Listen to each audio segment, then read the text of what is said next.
하나님의 나라는 태초에 하나님께서 에덴 동산을 창설하시고 그곳에 아담 하와를 두시며 하나님과의 관계를 통하여 시작하셨습니다. 그러나 우리 조상이 하나님으로부터 독립하기를 원했습니다. 하나님처럼 선과 악을 분별하는 자가 되기를 원했습니다. 하나님의 금령을 어겼습니다. 그래서 범죄하고 타락하고 그 하나님의 나라에서 쫓겨났습니다. 하나님은 불칼을 둘러 진치고 그들로 하여금 생명나무에 접근하는 것을 막으셨습니다. 그러나 하나님의 사랑과 인자는 계속되었습니다. 즉각 사망 선고 집행을 해야 되지만은 하나님이 기간을 두시고 어떻게 하든지 인류를 합법적으로 구원하시기 위해서 이제 하나님의 위대한 구원의 계획을 시작하시고 때문에 원수인 사탄도 즉각 멸하지 아니하시고 기간을 두시고 그들에게 어느 정도의 사역, 어느 정도의 활동하는 것을 허락하셨지 않습니까? 하나님은 구약의 모든 역사를 통하여서 이 새로이 출발할 하나님 나라를 준비해 오셨습니다.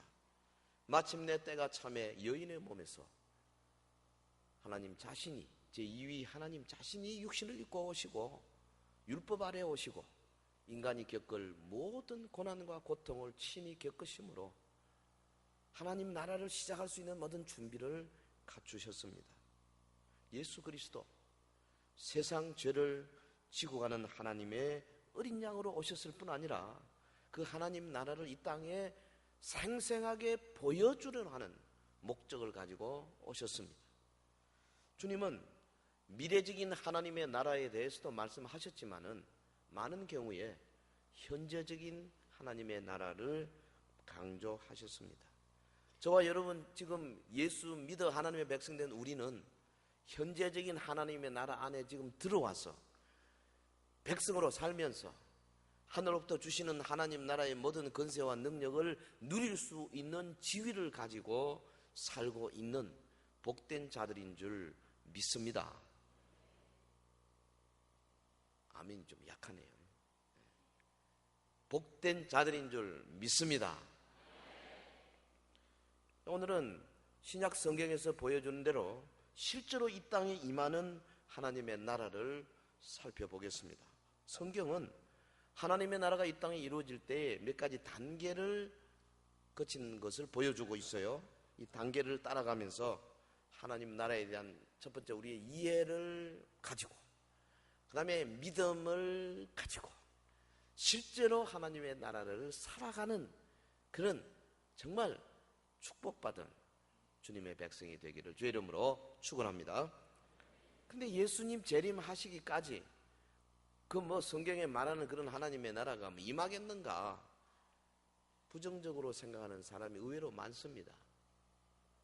그들은 오늘날 이 세상이 점점 더 악화되고 있는 상황에서 이거 우리가 어떻게 하겠느냐, 세상이 점점 악해지는 걸 도리 없이 받아들여야 되지 않느냐, 세상이 점점 음란해지고 점점 타락해지고 점점 젊은 애들이 어른들을 공경하지 않고 점점 결혼이 깨지고 어떻게 하겠느냐, 점점 나빠지다가 주님이 재림이 직전에는 아주 안 좋다가 재림하시고 급작스럽게 하나님의 나라가 멋지게 이루어질 것이다. 의외로 그렇게 생각하는 사람들이 많습니다. 그건 잘못된 생각이죠. 왕이신 예수께서 영광스럽게 재림하시기 전에 우리가 이 땅에서 교회를 통하여 얼마나 많은 것을 성취할 수 있는가 교리화시키는 것은 매우 어렵습니다. 그러나 우리에게 주신 약속들이 많습니다. 주님의 나라를 세우는 일에 힘쓴 성도들에게 약속하신 주님의 보상이 많습니다. 비록 주님이 속히 오신다 할지라도 우리는 주님이 오시는 그날까지 최선을 다하여 이 하나님의 나라를 확장하고 번성하고 그 나라의 권세와 능력으로 우리의 원수를 물리치는 일에 힘써야 할 줄로 믿습니다. 자, 하나님의 나라 단계를 살펴보겠습니다. 첫째 단계는 제가 세례 요한의 단계다 이름을 붙여봤습니다. 세례 요한의 단계다.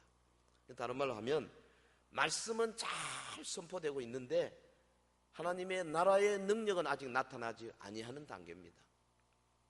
우리가 알고 있는 세례 요한은 참으로 위대한 하나님의 종 아닙니까? 호련히 역사의 무대에 나타났습니다.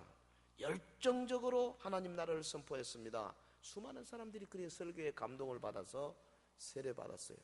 좋은 일이죠. 세례 요한이 사역을 할 때 처음 그 입에서 나온 메시지가 뭡니까? 회개하라, 천국이 가까웠느니라. 천국은 하나님의 나라와 같은 겁니다. 회개하라, 하나님의 나라가 가까웠느니라. 마태복음 3장 2절. 근데 요한은 하나님의 나라를 열정적으로 선포할 수는 있었지만은 그 나라 보지 못했습니다. 그 나라 가입하지 못했습니다.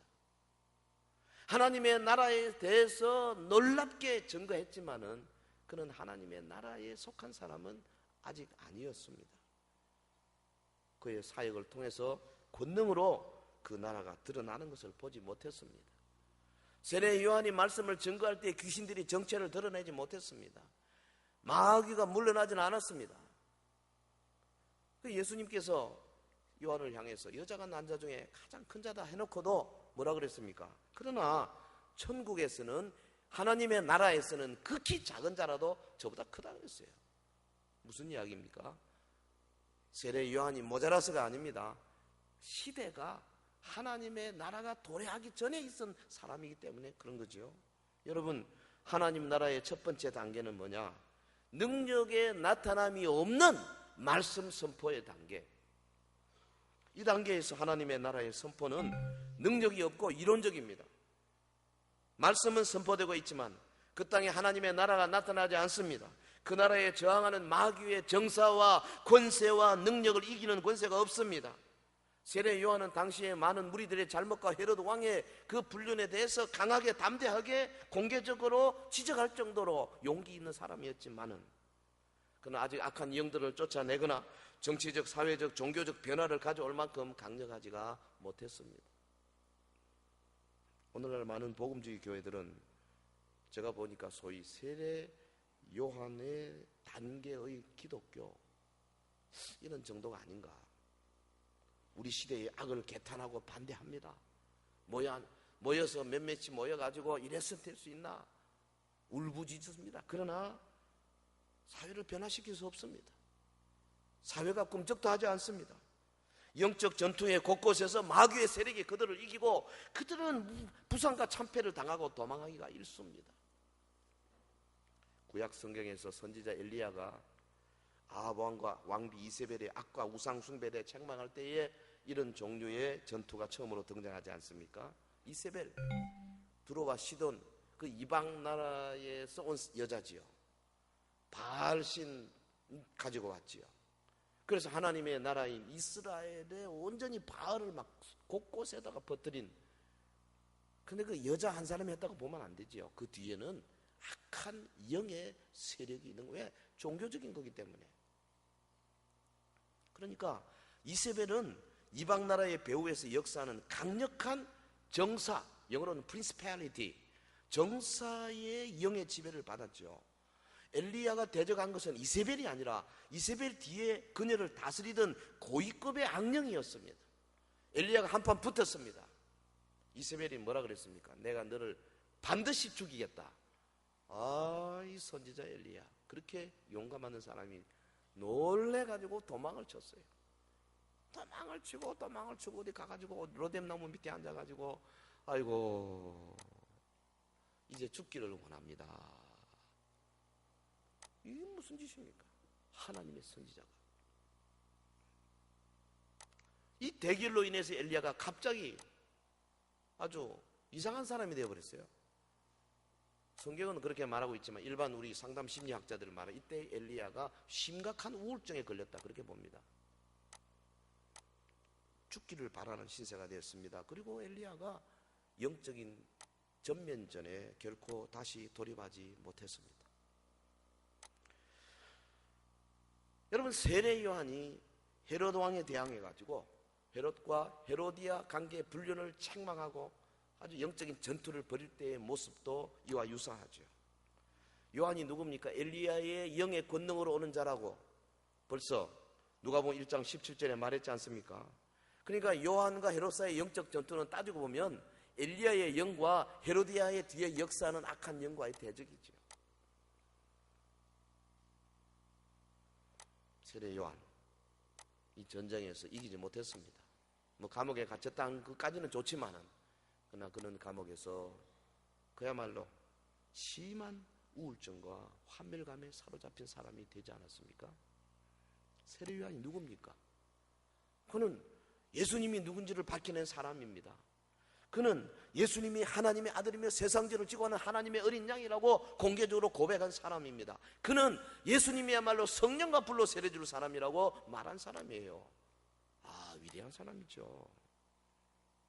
예수님이야말로 구약의 선지자들이 수세기 동안 예언했던 바로 그 메시아다. 그 세례 요한이 가르치지 않았으면 아무도 몰랐습니다. 그럼에도 불구하고 요한은 자신이 감옥에 갇힌 후에 완전히 헷갈렸죠. 요한의 제자들에게 그랬습니다. 너희들 나사렛 예수에게 가서 꼭 물어봐라. 뭐라 그랬습니까? 마태복음 3장 11절 오실 그이가 당신이 오니까 아니면 우리가 다른 일을 기다리오리까? 내가 증거했던 메시아 맞습니까? 나한테 확실히 가르쳐 주세요. 얼마나 황당합니까? 사랑하는 성도 여러분, 하나님의 나라는 말에 있지 아니하고 능력에 있습니다. 만일 여러분의 사역에 능력이 없고 그 나라가 기적적으로 내 삶 속에 나타나지 않는다면 내가 정말 하나님의 나라에 있는가 살펴보아야 할 것입니다. 우리는 예수께서 기름을 받으신 다음에 몇 주 동안 여기저기 갈릴리로 두루와 시돈으로 다니는 가운데 아무 역사도 하지 아니하고 그냥 말씀만 전하고 아무 병고침도 없고 귀신 쫓음도 없고 무슨 특별한 영적인 전투도 없이 조용히 다녔었다는 것을 상상할 수가 없습니다. 주님이 가는 곳곳마다 악의 세력들이 자기의 정체를 드러냈습니다. 강한 영적인 전투가 벌어졌어요. 예수님만 그랬습니까? 그의 제자들, 성령 충만한 제자들, 바울, 베드로 혹은 사도들, 초대교회 성도들이 다 그런 삶을 살았지 않습니까? 성경이 그것을 증거하고 있습니다. 우리 자신에 대해서 한번 생각해 보십시다. 만일 하나님께서 나를 통해서 그분의 이름을 영화롭게 하시기를 오랫동안 하지 않으신다면 내게 뭔가 문제가 있는 거 아니냐? 우리 주변에 너무나 많은 필요들이 있지 않습니까? 도와야 할 사람들, 어려운 사람들, 불의가 많고 뭐 빚고인 그런 사회적인 여러 가지 부정부패도 많고 고쳐야 할 것이 많지 않습니까? 하나님이 우리를 들어서 사용을 하셔야 되지 않겠습니까? 하나님의 나라를 이루기 위해서 우리 스스로에게 다음과 같은 질문을 해야 합니다.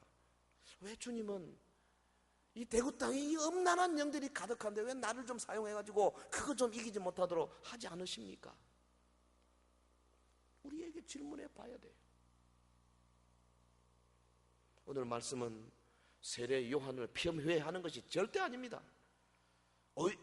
요한이 자신의 헌신된 열정을 가지고 하고자 했던 것은 사실 다른 사람이 성취했던 것보다 뭐 수백 배, 수천 배 큽니다. 그러나 그는 아직 하나님의 나라에 있지 못했다 그 말이죠. 우리가 세례 요한에게서 볼 수 있는 것은 하나님 나라 이전 시대에 살았던 사람들 가운데 최선의 모습이죠. 그 예수님이 그를 크게 칭찬했지 않습니까? 그러나 우리는 하나님 나라가 시작된 시대 이후에 살고 있다. 예수님은 요한을 명예롭게 여기는 또한 그러한 삶의 스타일과 그런 관계의 한계를 분명히 선포하셨습니다. 예수님은 하나님 나라에 있는 자는 지극히 작은 자라도 저보다 크다고 말씀하셨습니다. 예수께서는 자신이 하나님의 나라를 권능으로 가져오시기 전에 세례 요한의 사역이 끝나기를 기다리셔야 했습니다. 여러분 보십시오. 세례 요한이 사역의 전면에 나타나서 한참 사역하다가 예수님이 사역이 시작된 건 언제입니까? 세례 요한이 감옥에 갇히고 난 다음에, 그리고 예수님께서 갈릴리로부터 시작해서 강하게 역사하기 시작하는 거예요. 우연한 것이 아닙니다. 그러므로 우리는 첫 번째 단계를 넘어서야 합니다. 예수님에 관한 진리를 정확하게 가르치지만은 그러나 그분의 이름으로 아무런 기적이나 능력을 행할 수 없는 곳에서부터 다음 단계로 가야 된다 그 말이죠. 동의하시면 아멘 합시다. 하나님 나라의 단계가 있어요. 어떤 단계? 두 번째 단계는 예수님의 공생의 단계입니다. 이것은 다른 말로 하면 이 땅에서 하나님의 나라를 선포하고 동시에 능력을 나타내시는 단계입니다. 오늘 본문 11장 5절에 보면 예수님께서 세례 요한에게 답변하시는 장면 아닙니까? 하나님의 나라가 지금 이루어지고 있다는 것을 이렇게 말했습니다. 5절, 맹인이 보며 못 걷는 사람이 걸으며 나병 환자가 깨끗함을 받으며 못 듣는 자가 들으며 죽은 자가 살아나며 가난한 자에게 복음이 전파된다 하라. 이게 하나님의 나라라 그 말이죠. 우리가 기다리던 분이 당신이 맞습니까? 아니면 또 다른 사람 기다릴까요? 세례 요한이 감옥에서 헷갈려 있을 때 예수님이 말씀하신 것을 제자들에게 그랬습니다. 너 가서 요한에게 가서 분명히 너희가 보고 들은 것을 증거해라. 네? 그렇습니다. 생생한 현장의 소식을 세례 요한에게 보여줘라. 뭘 봐? 저들이 뭘 듣고 뭘 봤습니까? 저들이 들은 거 마태복음의 그 문맥을 따른다면은 그들이 들은 것은 예수님의 말씀, 마태복음 5장, 6장, 7장 산상수훈의 말씀 아니겠어요? 또 그들이 본 게 뭡니까? 마태복음 5장, 6장, 7장 다음에 8장, 9장에 나오는 병들을 고치고 문둥병을 고치고 죽은 자를 살리고 귀신을 쫓아내고 그 사역 아니겠어요? 너희가 듣고 본 것을 세례 요한에게 생생하게 전하라. 하나님의 나라가 왔다. 할렐루야. 이게 하나님의 나라다 그 말이죠. 맹인이 보며 못 걷는 사람이 걸으며, 이거 옛날 성경에는 소경이 보며 안전뱅이가 걸으며 이랬어요. 요즘 좀 부드럽게 그런 단어가 좀 기분 나쁘다 그래서 나병 환자가 깨끗함 받으며 못 듣는 자가, 귀머거리입니다. 못 듣는 자가 들으며 죽은 자가 살아나며 가난한 자에게 복음이 전파된다. 누가 보고 있지 않느냐? 이거를 증거해라. 하나님의 나라가 왔다. 그 나라는 구약의 선지자들이 말한 메시아의 시대이다. 여러분, 이 5절의 말씀은요, 예수님이 구약 이사야서를 그대로 인용한 거예요. 이사야가 예언하기를 앞으로 메시아 시대가 올 텐데 그때는 이렇게 될 것이다. 예를 들어서 맹인이 번병 이사야 29장 18절, 못 걷는 사람이 그러며 이사야 35장 6절, 나병 환자가 깨끗함 받으며 이사야 35장 6절, 못 듣는 자가 들으며 이사야 29장 18절, 죽은 사람이 살아나며 이사야 26장 19절, 가난한 자에게 복음이 전파될 것이다. 이사야 35장 4절. 선지자 이사야의 말씀을 인용해서 그가 예수님께서 세례 요한에게 증거하십니다. 예수님은 자신이 구약에 예언된 메시아다. 내가 메시아 자격으로 와서 이런 일을 하고 있다. 하나님의 나라가 이제 시작이 되었다. 요한아, 걱정하지 마라. 메시아이신 예수님은 이 땅에 하나님의 나라를 시작하시고 그 나라의 능력을 강력하게 나타나시기 시작했다 그 말이죠. 여러분, 하나님의 나라는 반드시 능력이 나타납니다. 그건 안 나타나는 것은 불가능한 겁니다. 안 나타나면 하나님 나라가 아니다 그 말이죠. 누가복음 4장 1절에 보면 예수님이 성령의 충만을 입어서 광야로 가셨지 않습니까? 그리고 14절에 보면 성령의 능력으로 갈릴리에 돌아가시다 그랬어요. 광야로 갔다가 갈릴리로 가시는데 다 성령의 능력으로. 그리고 바로 다음부터 뭡니까? 기적을 행하는 사역을 시작하십니다. 흑암의 세계를 막 흔들기 시작했습니다. 이 땅에서 믿음으로 하나님의 자녀가 된 사람에게 어떤 일이 일어나는지를 몸소 보여주었습니다. 여러분, 예수께서 믿음으로 이런 삶을 사는 동안에 하나님의 권능이 그의 삶을 통해서 막 쏟아져 나온 거죠.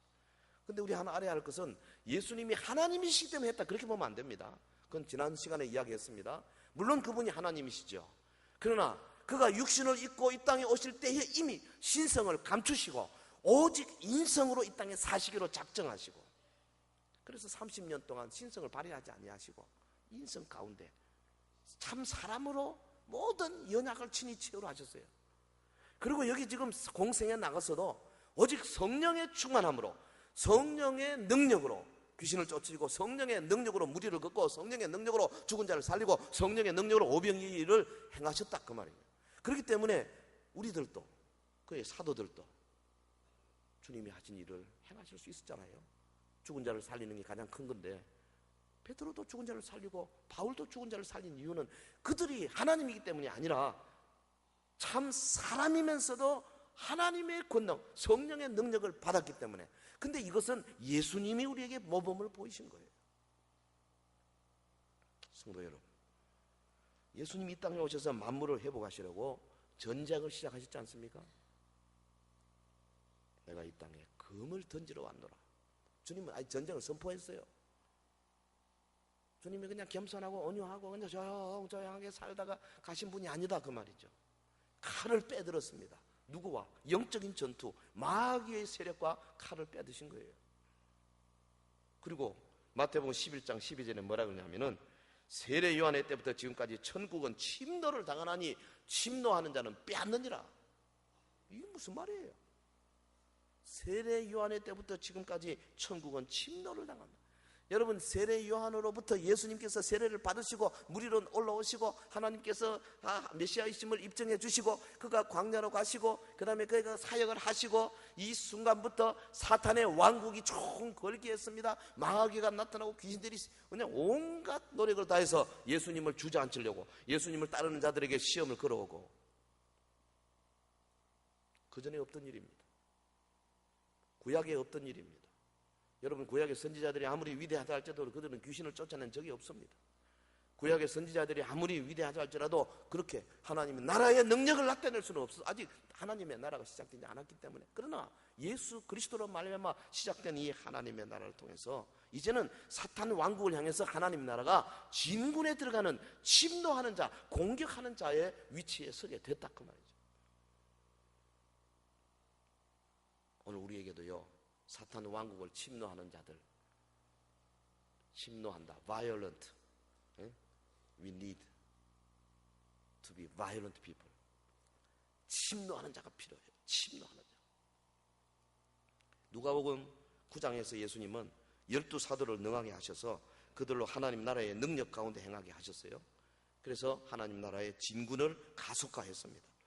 주님이 제자들 보내면서 뭐라 그랬습니까? 너희가 가서 병자를 고치고 귀신을 내쫓고 죽은 자를 살리고 하나님의 나라가 임했음을 전해라.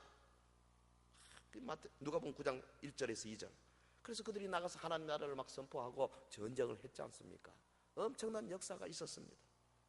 그런데 예수님이 12사도의 그 사역으로 만족하지 못했습니다. 마음이 아직 흡족하지 않습니다. 그래서 누가복음 9장 그 다음 10장에서 뭐라 그랬습니까? 예수님 70인을 채용하셨습니다. 그래서 그들에게 똑같이 12사도에 주시던 권능을 주시고 똑같이 명령하셨습니다. 누가복음 10장 19절에 내가 너희에게 뱀과 정갈을 밟으며 원수의 모든 능력을 제어할 권능을 주었으니 너희를 해칠 자가 결코 없으리라. 뱀과 정갈을 밟는다 이 말이에요. 무슨 말이에요? 뭐 뱀 장사들 뭐 뱀 들고 하는 그거 말하는 겁니까? 아닙니다. 뱀과 정갈, 영적인 말이죠. 사탄과 귀신들을 말하는 거죠. 그걸 밟으며 제어할 권세를 내가 주었다. 근데 이런 구절은 게으른 사람, 기도도 하지 않는 사람, 이런 구절에 대한 믿음도 없는 사람을 위해 준 거죠. 절대 아닙니다. 70인들, 하나님의 나라를 위해서 자원해서 나서서 영적 전투에 나선 자들을 위해서 준 구절이에요. 사랑하는 서연의 성도 여러분, 그냥 설교로 듣고 끝내지 마십시오. 도전하십시오. 자기에게. 나는 왜 이런가? 오늘 우리에게 주신 게 뭡니까? 너희에게 뱀과 정갈을 밟으며 원수의 모든 능력을 제어할 권능을 주었다. 너희를 해칠 자가 아무도 없다. 약속의 말씀은 70인에게만 준 거 아니고 70인의 영을 가진 모든 자에게 준 거죠. 성경 그래 해석하죠. 12명, 70인, 82명이죠. 예수님과 같이 83명. 어마어마한 능력들을 막 행했습니다. 각 도처에서 막 귀신들이 쫓겨나고 병들이 고침받고 죽은 자가 살아나고 나병 환자가 일어나고 대단합니다. 흑암의 나라에 엄청난 영향을 미쳤습니다. 근데 이처럼 하나님의 나라가 강력하게 나타났지만은 그러나 솔직히 한 도시의 종교적, 사회적 혹은 도덕적인 그런 정치적인 삶이 전혀 변화되지 않았어요. 예루살렘은 더 악해졌어요. 더 죽이려고 모의하고. 예수님은 아직 만족할 수 없었습니다. 그 나라가 더 강력하게 나타나기를 소망하신 예수님. 여러분 예수님의 그 인성의 마음속에 일어나는 변화를 우리가 성경을 통해서 살펴보면 정말로 흥미롭습니다.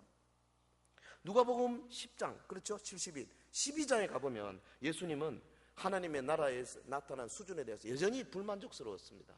이래가 안 되겠다. 표적과 기사가 일어나고 귀신이 쫓겨나고 사람들이 구원을 받았지만은, 그러나 아직 하늘에서 도시를 조정하는 세력들이 꼼짝도 안 하고 있는 거죠. 대구를 조정하는 세력이요, 뭐 대구시장인 줄 아십니까? 아닙니다. 영적인 세력. 803 불교 테마 공원을 하려고 하는 자들이 무슨 사람이 아닙니다. 영적인 세력이에요. 전국 109군데 템플 스테이를 통해 가지고 불교를 우리 나라에 온전히 성역화하려고 하는 그런 계획들이 무슨 사람이 머리에서 나왔다고 생각하십니까? 아닙니다. 영적인 세력이에요. 그럼 그들이 뭡니까? 다 한마디로 말하면 성경적으로 보면 사탄의 세력이에요. 한마디로 말하면 전체가. 그러니 결국은 교회를, 하나님의 나라를 대항하는 세력이에요.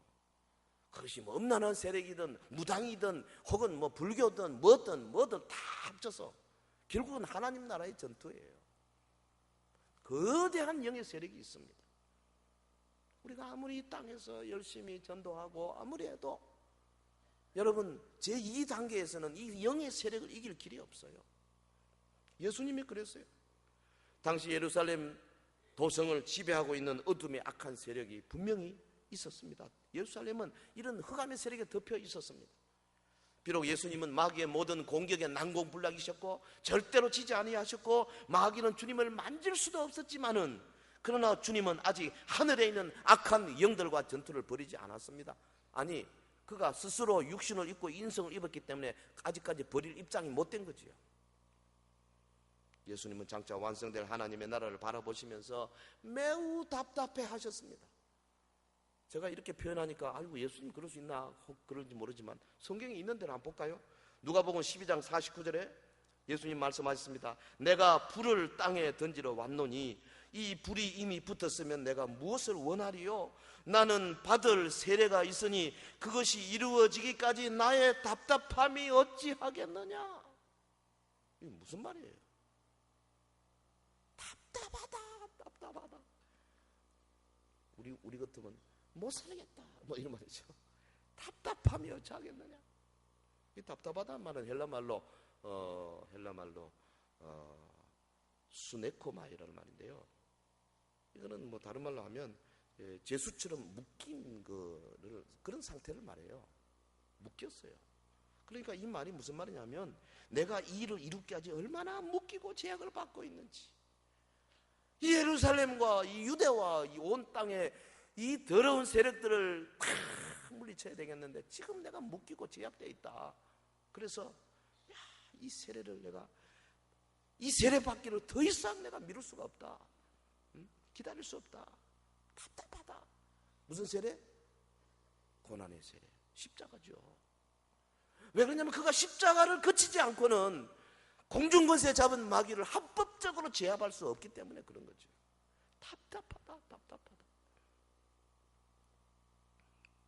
십자가를 통해서 마귀의 세력이 완전히 파괴되고 주님의 부활의 능력이 풀려날 것입니다.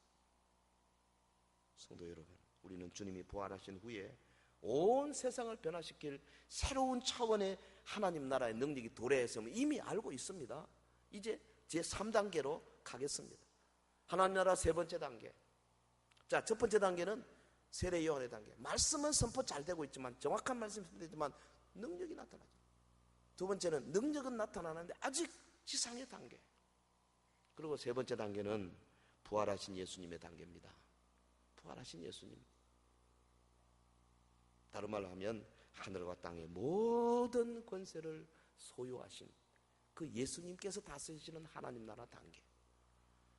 오늘 읽으신 본문 28장 18절 이하에 보면 예수께서 나와 말씀하여 이르시되 하늘과 땅의 모든 것을 내게 주셨으니 그러므로 너희는 가서 모든 민족을 제자로 삼아. 세 번째 단계. 부활하신 예수님에 대한 하늘과 땅의 모든 권세를 소유하신다. 땅의 권세뿐 아니라 하늘의 권세까지. 여러분, 주님은 사망 권세를 이기시고 제자들에게 이 말씀을 하시면서 그러므로 너희는 가라 그랬어요. 왜 그러므로라 그랬습니까? 내가 하늘과 땅의 모든 권세를 가졌으니 내가 이 권세를 너에게 나누어 줄 것이니 그러므로 가서 싸워라 그 말이죠.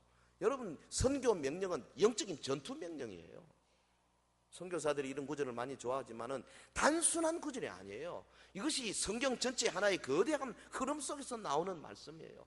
하늘과 땅의 모든 권세를 내게 주셨다. 여러분, 한 가지 분명히 할 것은, 여기 분명히 해야 할 것은 공생애를 사셨던 예수님과 죽으시고 부활하신 다음에 성천하신 예수님과 사역 면에서, 권세 면에서 분명히 차이가 있다는 거죠. 예수께서 세례 받으시고 성령으로 기름 부으심을 받은 날부터 예수님은 이 땅에서 죄를 사하는 권세를 가졌고 원수의 모든 세력을 능가하는 권세를 행하셨습니다. 표적과 기사가 따르는 강력한 역사들이 주님을 통해 흘러나오기 시작했습니다. 그러나 아직 와야 할 것이 더 있었습니다. 갈보리 사건 이전에 예수님은 회복된 아담의 통치권을 가지고 이 땅에 움직이셨지 않습니까? 공생의 기간 동안의 성경은 그를 마지막 아담이다 그렇게 불렀어요. 고린도전서 15장 45절. 이 땅에 계신 예수님은 하나님 나라의 능력으로 움직이신 최초의 사람이셨어요. 그러나 예수님은 이제 또 다른 전쟁터로 향하셨어요.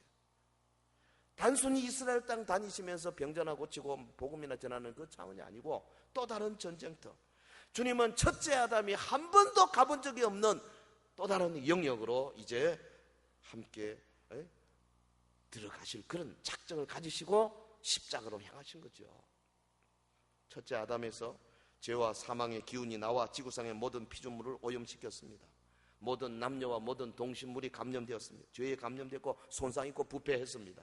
아담 종족이 처음부터 끝까지 지은 모든 죄는 비유컨대 악한 농축액이 되었습니다. 아담으로부터 마지막 사람까지 지은 모든 죄가 아주 액기스가 되는 악한 농축액이 되었어요. 그래서 그 그릇에 담겼는데 얼마나 냄새가 많고 더럽고 추접했겠어요. 냄새 하니까 생각나는데요, 우리 김치, 야, 그 냄새 지도 갑니다. 우리는 우리 여기 살 때는 몰라요. 너도 나도 다 김치니까. 그런데요, 외국에 가서 한 몇 년 살면서 한국에서 보내온 김치를 벽에다 넣고 냄새 안 나게 꽉 잠그고 비닐로 한 번 싸고 두 번 싸고 세 번 싸고 네 번 싸고 5번까지 쌌어요. 제가 세인트루이스에서 카보네 신학교 다닐 때 그 냉장고를 같이 썼거든요. 기숙사에서 5번 싸고 냄새 안 나게 자고 저 안에다가 싹 넣어놨어요. 백인들 전부 거의 다 백인들이었어요. 이것들이 수시로 문 열고 쿵쿵거리는 무슨 냄새냐 이거야. 저 모른 척하고. 그런데 제가 한번 열어보니까 내가 못 맡겠어요. 이야, 지독합니다 냄새 그거. 그런 걸 우리는 먹고 소화도 잘하고 키스도 하고 그냥 그래 사는 거예요. 참 감사하죠. 십자가에서 예수님이 마신 그 죄는요, 우리 한 사람 한 65억 아니죠. 아담부터 지금까지 수백억이 사람들이 지은 더러운 거짓말, 과장, 교만, 금난, 이런 것들 죄가 액기스가 돼가 농축이 돼가지고 예수님 앞에 주님이요, 그거 생각하고 냄새 나가지고 겟세마네 동산에서 몸서리를 쳤습니다. 내가 고민해서 죽겠다. 이놈들아, 여기서 기도해라. 죽겠다. 주여, 아버지요, 이 잔을 내게서 지나가게 하옵소서. 내가 못 마시겠습니다. 그랬습니다. 그런데요, 주님의 믿음이 대단하지 않습니까? 그가 지금 인성으로 기도하는 겁니다. 참 사람으로. 정말 못 마시겠습니다. 내가 이걸 어떻게 내가 그런데 내 뜻대로 마옵시고 아버지의 뜻대로. 그리고 그냥 십자가 갈보리에서 마셔버렸잖아요. 할렐루야.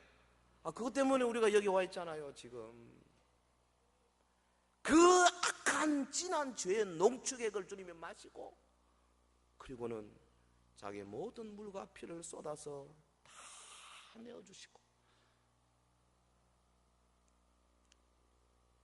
여러분요, 시편 22편에 보면 예수님이 십자가에 달려서 어떻게 고난 받으실 건가가 잘 나와 있어요.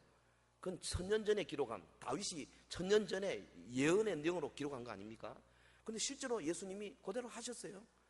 22편 1절부터 엘리 엘리 라마 사바타니 그대로 나옵니다. 나의 하나님 어찌하여 나를 버리셨나이까.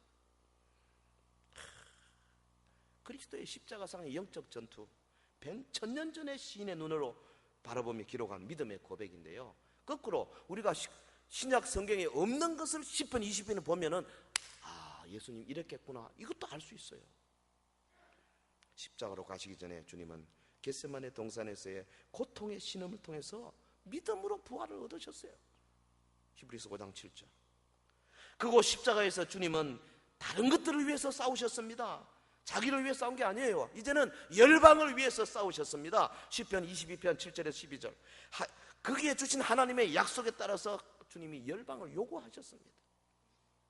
주님은 온 세상에 가득한 하나님의 나라를 믿음으로 보았습니다.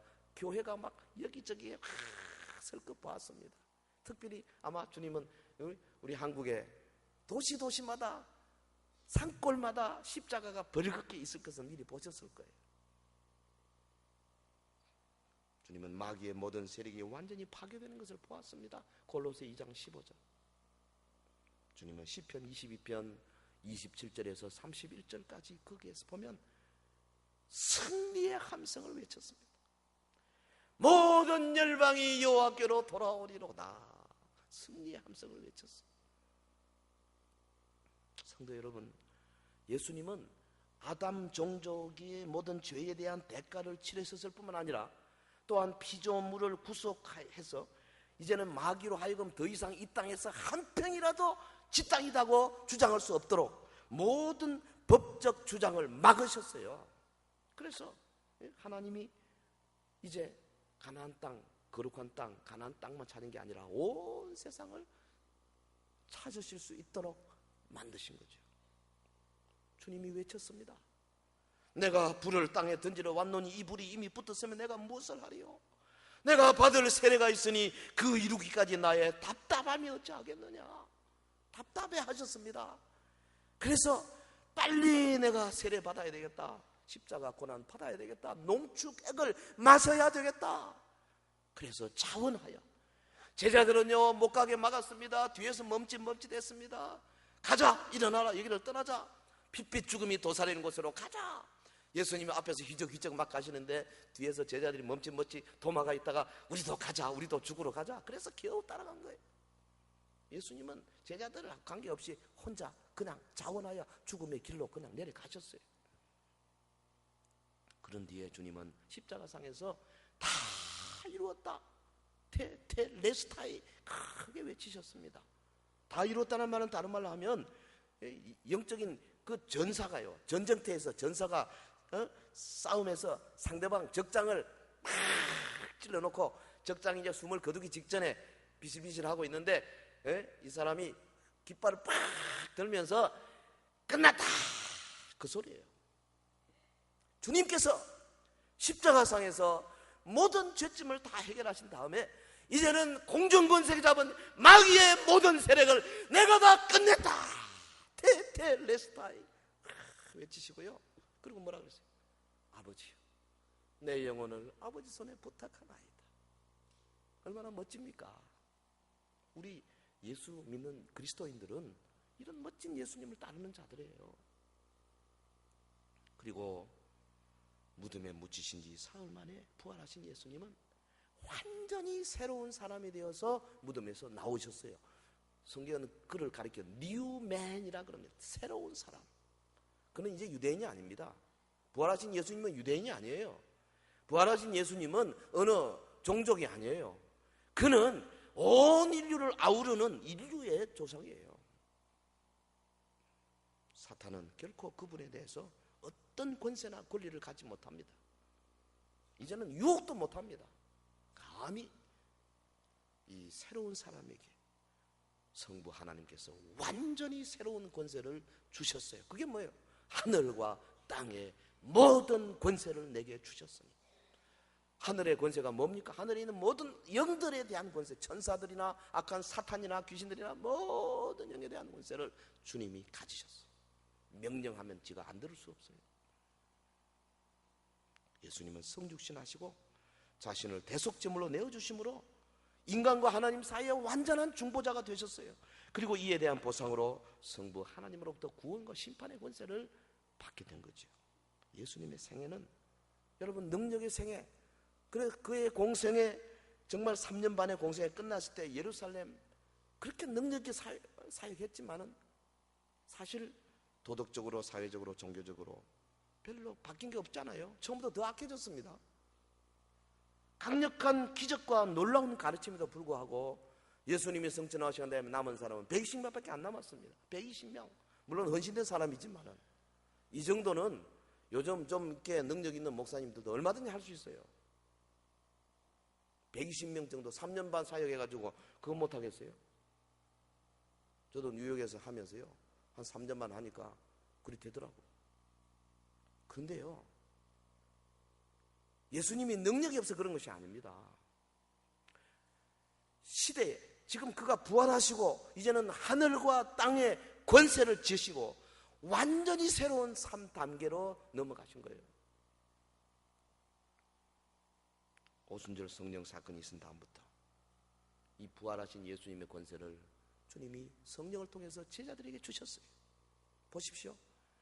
예루살렘에서요 나사로가 부활했다. 어마어마한 사건입니다. 나흘 만에. 이건 아무도 부정할 수 없는데도 바리새인과 서기관들 오히려 종교 지도자들은 예수님을 오히려 죽이려고 달라들었습니다. 뭐 이런 사람들이 있어요. 그 앞에 납작 엎드려야 될 텐데. 그러나 보잘것없는 어부 출신 베드로가 성령 충만해서 이제 말씀을 전가하기 시작했습니다. 저들이 막 오순절날부터 시작해서 엄청난 역사를 이루는데 예루살렘이 술렁술렁했습니다. 한번 사도행전 2장에 베드로가 설교할 때 3,000명이 세례를 받고 형제들하고 짧고 조금 전까지만 해도 손가락질하면서 예수님을 십자가에 못 박지 않은 사람들이 그렇게 변했지 않습니까? 사도행전 3장에 보면 그가 남에서부터 안전명이 된 자 40세 된 사람 일으켰습니다. 뭐 큰 건 아니죠. 예수님의 사역에 비하면. 그런데도 이 한 사건으로 온 예루살렘이 소동했습니다. 어마어마한 사건이 되었습니다. 5,000명이 돌아왔습니다. 왜 이렇게 됐냐 이 말이에요. 왜 이렇게 놀라운 일들이 일어나냐고요. 무슨 일이 있기에 이런 변화가 있습니까? 다른 해석이 될 수가 없어요. 그것은 예루살렘을 장악해가지고 죽은 종교 시스템을 조정하던 악한 영의 세력이 쫓겨났기 때문에 그런 거예요. 할렐루야. 도시가 바뀌어버리는 겁니다. 도시가. 한 사람 한 사람 은혜 받는 수준이 아니에요. 여러분 부활하신 예수님은 하늘과 땅에 속한 모든 권세를 가지시고 그것을 제자들에게 나눠주신다 그랬어요. 도시들을 다스리는 귀신들은 여러분 강력합니다. 쉽지 않습니다. 대구를 다스리고 있는 이 악한 영에서 음란한 영 혹은 뭐 우상의 영들 강력합니다. 쉽지 않습니다. 그러나 한 놈을 쫓아내고 나면 그 다음에 또 다른 놈이 보이기 시작해요. 팔공산 국제불교 테마공원 조성을 뒤에서 조정하던 악한 영이 쫓겨났다. 또 다른 영이 기다리고 있습니다. 그러므로 교회들이 하나 되고 우리가 제2단계가 아니고 3단계의 믿음을 가지고 영으로 같이 공중권세 잡은 자들을 예수 이름으로 내쫓는 그런 믿음의 역사가 있어야 된다 그 말이죠. 할렐루야. 이게 적은 게 아니에요.